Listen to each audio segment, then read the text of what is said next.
Hey everyone, hopefully you're having a good day. My name's Andy. My channel's Finding Value. Today we're going to go through Twitter, see what people are sharing on social media. I'll interject my financial opinions as we go through it, generally related to three different topics: wealth building, commodities, and/or financial topics. So we're just going to dive right in, take a look, and see what people are sharing. If you want to follow me, it's at Finance Score Finance. And if you want to join our community, finding-value.com, where I dive deeper into potential investment opportunities, looking for the best risk reward in the markets that are coming around into the right market conditions for them to outperform. May Day coupon code is still active. So coming on down, we've got Son of a Bitchin'. It says, not so controversial anymore, huh? It says, the income a family needs to live comfortably in the United States. And the one thing that I would say here is what I tried to do is lock in my costs as low as possible. I purchased a home a while back. I refinanced the mortgage at 2.75%. And for our family of five to live comfortably, and this is based off two working adults with two children, we need nowhere near $265,000 in Colorado. That's not even close. And I track roughly what we spend, but 265, you don't need that. If you did the route that I did. Now, what does that require? What is it? What do you need? Well, I mean, I purchased a home. I locked it in with a low interest rate. My mortgage is really cheap. So that's one of the largest expenses I used to have. My largest expense now is food. It's food for everyone here. Um, Home insurance, car insurance, that's not too bad and all that stuff. It really isn't. I think I spend probably around $70,000 a year is my guess. And that's after tax, all that stuff there. The biggest portion that holds my costs down is my 30-year fixed rate loan. If I were renting, my costs would be probably around 36,000 to $40,000 in just rent. And right now, that is about that's a lot more money than what I put into the house now. A lot more money. So that's my biggest savior there. Perhaps massive concentrated positions in single stocks are risky, even if you've done a ton of research and have a margin of safety. Um, Depending on the sector that you're in and what you're looking at and the company, I would say taking on massive positions, concentrated positions in single stocks is risky, especially if they're in commodities. Commodities, there are a lot of things that the company cannot control. So a lot of us naturally migrate towards these highly leveraged companies, myself included. I want the upside potential. So the risk is too great to take a large position, a large concentrated position in any single stock, because if you're going after the leverage portion, you're probably going to be in a small to mid cap size stock. I prefer the mid caps. The mid caps would be 30, 40, 50 million all the way up to a billion, 2 billion, 3 billion. Like somewhere in that range is where I'm looking. So small cap to mid cap is what I kind of look for. And then I look for all the upside potential. And that area seems to be the best risk reward and on top of it, the highest probability of success. So I buy everything with a margin of safety. There is nothing that I buy that I would view as overvalued. So everything I stick to has a margin of safety. I do a lot of research on everything: technicals, sector fundamentals, and the company itself. I look through their presentations, I listen to their quarterly earning calls. I do all of those things. Do I take a concentrated position? And what he means, a massive concentrated position, I would think that it's greater than 10%. So when he says that, I think 40, 50, 60% is a concentrated position in terms of massive. I can't do that. You can make a lot of money very quickly. You can also get destroyed. And one of the rules that you want to follow is don't get destroyed. If the symmetry is that good, what you want to then ask the next question should be, how much money should I put into it to make a difference? And that's going to keep you alive. It's going to keep you playing the game. So you don't get taken out on a Russian stock or something where it gets taken over and you lose potentially 100% of the position. So it doesn't matter how much research you do, you are always subjected to things that are outside of your control. It is investing. So I take the stance that 5, 6, 7, 8, 9, 10% position size, that's pretty big. And if it's enough money in there to make a difference, don't get too greedy. You don't have to make the world on one trade or one investment. So that's the way that I view it. Right, wrong, or indifferent. Martin says this is insane. The paper market for Brent is now net short, first time in history. And I'm just going over this in terms of the net short in net oil length for the paper market. There are some other people's opinions that come behind this that think they're in the minority by thinking that oil is going to go down. That's not the minority call here, guys. The majority is net short. For the paper market for Brent is now net short for the first time in history. That's pretty insane. Maybe people are waking up to the business cycle. Maybe they know something that we don't know that's coming. Maybe it's a false flag event that's going to tank the oil markets. Difficult to say. It's very difficult to say. But historically, when the yield curve does uninvert, we get these false flag events. COVID was one of the events that occurred when the yield curve was steepening. Same with 9/11. The yield curve was steepening during that time. And I find it really weird that all of these events occur with the yield curve that's steepening and the people in power are all positioned into their bonds. I find that kind of weird. So coming down, we've got commodities are the cheapest they've been versus the S&P 500 since the 1970s, says Josh. The response is this chart has been sending wrong buy signal for a decade. For a decade. Well, I mean, things get cheap. It's not the wrong signal because that would imply that the signal is never going to go back up again. It's cheap, but it doesn't mean it has to turn immediately. Now, another thing I want to say is this is a signal that I use. I used it to buy a lot of gold and silver mining companies in 2020 and energy companies in 2020. And I made the most amount of money in those few years that I've ever made in my entire career investing, or maybe not career, but my entire investment gains in those few years. I made returns that beat Peter Lynch's entire run of 20 years, and I did it in less than a handful of years.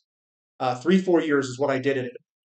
So when someone says this chart has been sending the wrong buy signal for a decade, I would completely disagree. The move from 2020 upward to 2022, at the end of 2022, the returns that I had gained were ridiculous. And it actually changed my life, this small little blip. I can't imagine what it's going to look like going into the future if we get a full-on move. There's so much money that's been created and is stuck over in financial equities and financial assets that I find it hard for most people to believe what could potentially come when it unwinds. When is the exact moment it unwinds? I think it's already doing it. Gold is our leader. And what is gold doing? It's making new all-time highs. And what gold does is it accounts for the money that's in the system during certain periods of time. Then, when we get the inflationary impulse behind gold, this will revalue itself upward. And probably interest rates will follow with it. So right now we're in a slowdown, and gold is basically accounting for the money supply that's been created. Gold will revalue commodities higher with time. And that's how I've always viewed it. So what's going to come behind this is probably a big boom in oil, copper, and a lot of other commodities. Fertilizers, uranium, all the commodity stuff. But you gotta know that this is cheap. You gotta be looking. If you don't know it's cheap and you're not looking, you'll never get those opportunities. So yes, I think it's a great signal. And yes, I have already made a ton of money in commodities off just this little bottom from a ridiculously low level. And yes, I used ratios. And yes, it was in the oil markets that I made the majority of my money. And yes, I did make a lot of money in April to July in the gold market and in the gold and silver mining companies, juniors specifically. And yes, I did swing for the fence a little bit there. So I think it's a good signal. Mr. Budget Bill says, I don't care what anyone says. Having 6 to 12 month emergency fund is best. I don't know. I mean, I carry less than 12 months. I carry less in cash than 6 months. So I don't do what he does. The reason I don't do it is because I continually get paid into my financial accounts from a variety of areas. So when you have one single income, which I used to have, working at a 9 to 5 job, you don't control your destiny.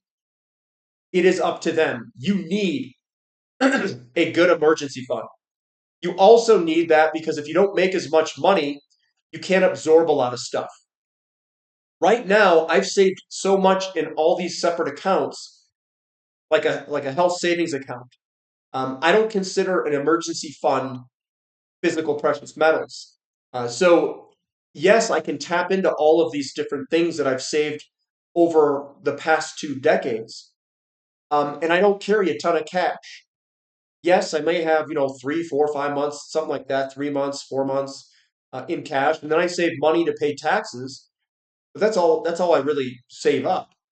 I don't think if you get into a situation where you've got 6, 7 streams of income, or in my case, it's probably hundreds of streams of income because I've got all these individual stocks paying me separately, and then I've got other things that are paying me separately. Individual income streams is what I'll call it.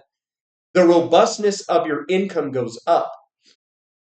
So I don't feel the need like I need to stack a whole bunch of cash in terms of 6 to 12 months. That would be holding, you know, that would be holding between $40,000 and $80,000, or 35 and $75,000 or something like that in an emergency fund. Why would I do that? I got a health savings account, so I think a question is, what could potentially hurt you in the negative way? So what expense that is unexpected come and hurt you? And I just can't think of anything that's that big. I've got health insurance, so I mitigate that risk. So my payout in health insurance is a certain amount. I own multiple cars, so if I lose a car, not a big deal. If I if something with the house happens, I have home insurance. I don't know what would kill me to have such a large emergency fund. And I've saved all my life, and I've got all these accounts that I can tap into. Plus, I've got maybe 60 or 70,000 in credit card credit that I could hit if I needed to, and that would delay a potential problem.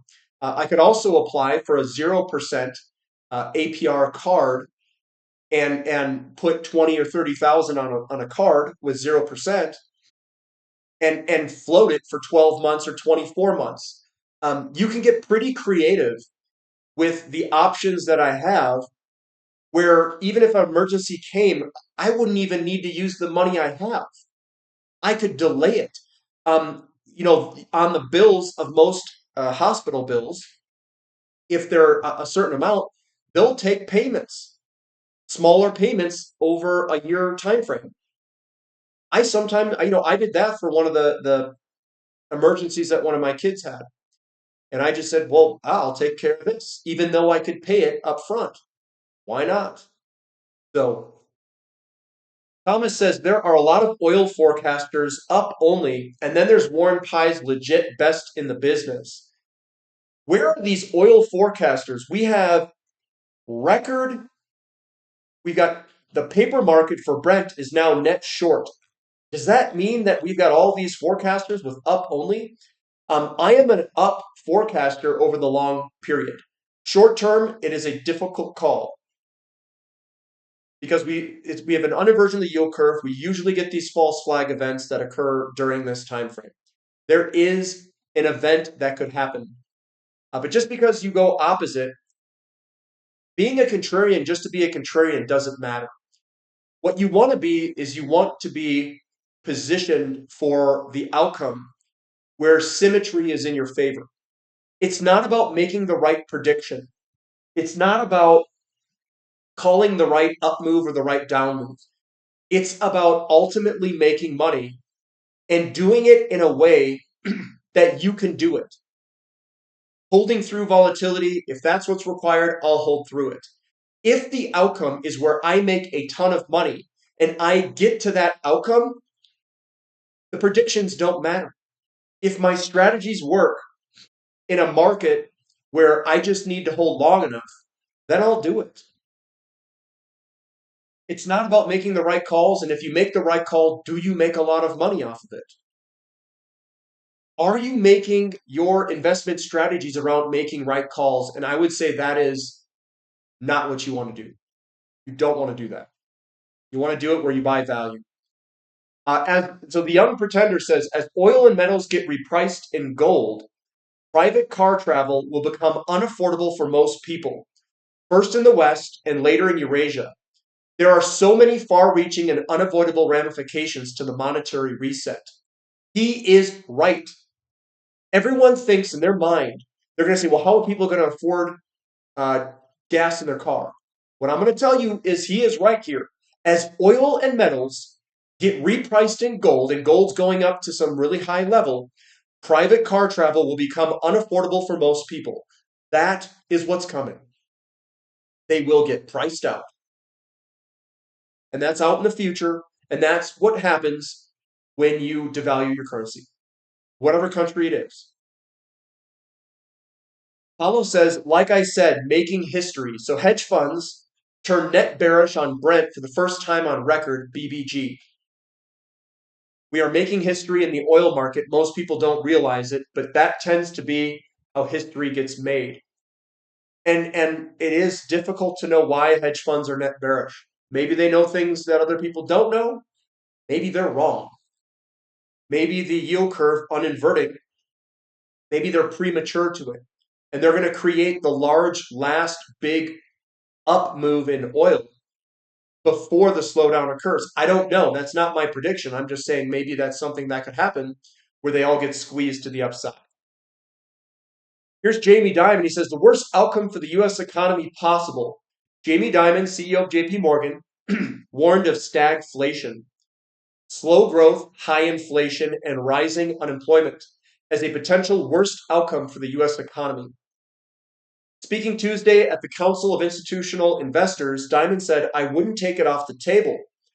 Inflation rose 2.5% in August, below expectations. But stagflation risks could threaten retirement savings and cause a market crash. The U.S. last faced stagflation in the 1970s. JP Morgan Chase, with $3.4 trillion in assets, is the nation's largest bank. So that's what he thinks is coming.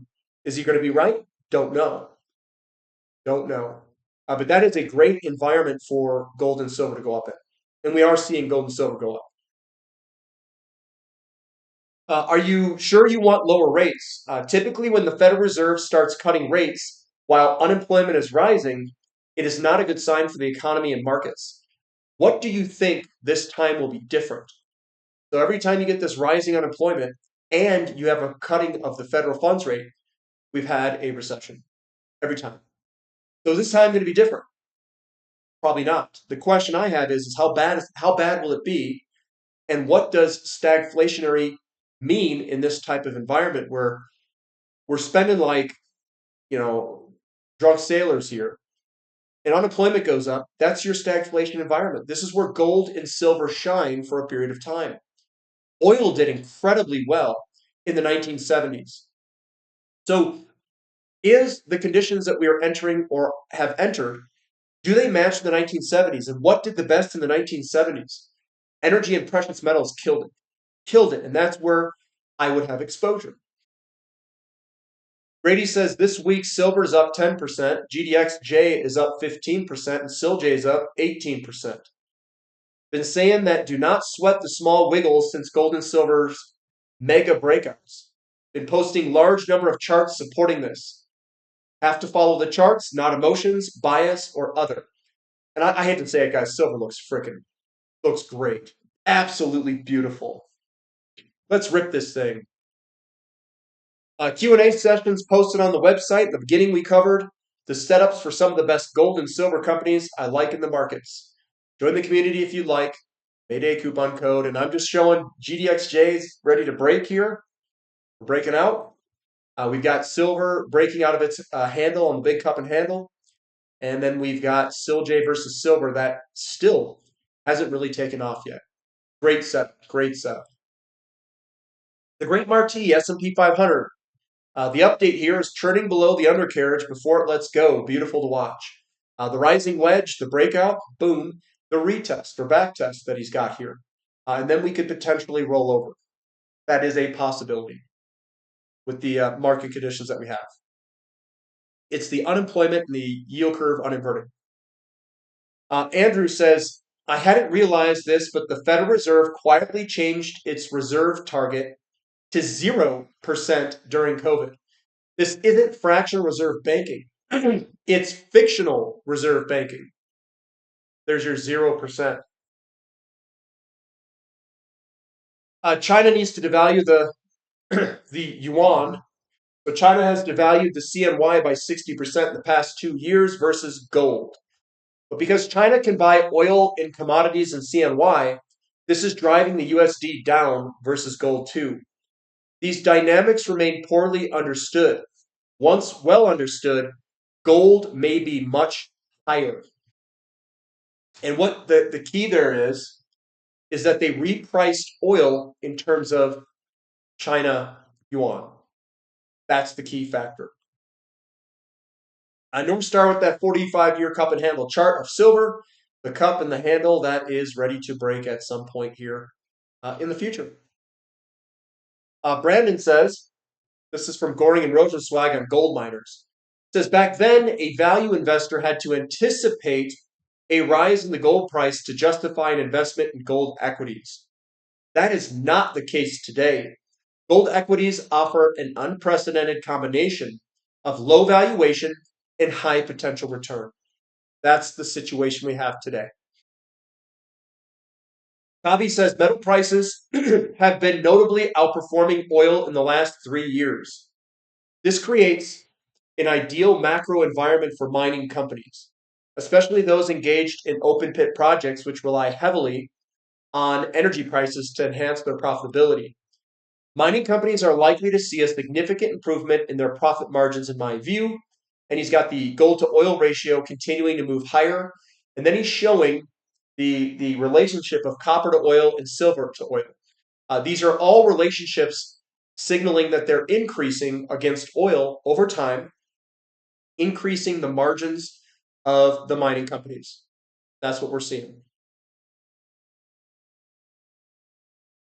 JC Parrott says, are home construction stocks making new all-time highs? Again, historically, a negative for equities question mark. Or is this just something that happens regularly during bull markets? Maybe we're in a bull market. Maybe nominally everything's going up because we have so much inflation. That could be the case. Nominally, we all go up. Too much money in the system. This is gold versus oil, 91 to 2024. Oil's the blue line. Gold is the gold line. And that thing is ripping. And we can see from 1991 or 2, we have an outperformance of gold of 570 versus oil of 141. The equities, though, are much better in oil in terms of performance than gold equities so far. So that's a different sector thing. So oil did incredibly well. You can also see oil outperformed during that 2004, 2007 move versus gold. Gold took off in the 90s here, and then oil took off from 98 onward. I think that we are very similar, this bottom here, to 2001 coming up. We could see a big move in a catch-up move possibly in oil at some point later on in the later 2020s. Yep, there's part 2. We'll get past that. So Bob Moriarty referenced my long cycle chart of miners versus gold to illustrate where we are, the 38-minute mark. Update version here, chart begins around the year 1900 and ends in 2064, of this big move of gold miners relative to gold. And we can see a big move here of gold miners over a pretty long period of time. This goes all the way out to like 2050s, 60s. This big outperformance. And maybe that'll happen. Very well could. Big miner upswing. And that's where I'm going to end it, guys. So that's what I've got for today. Give me a thumb up for the content. Subscribe to the channel. Subscribe to the website if you're interested. And we'll catch you guys next time. This is Finding Value.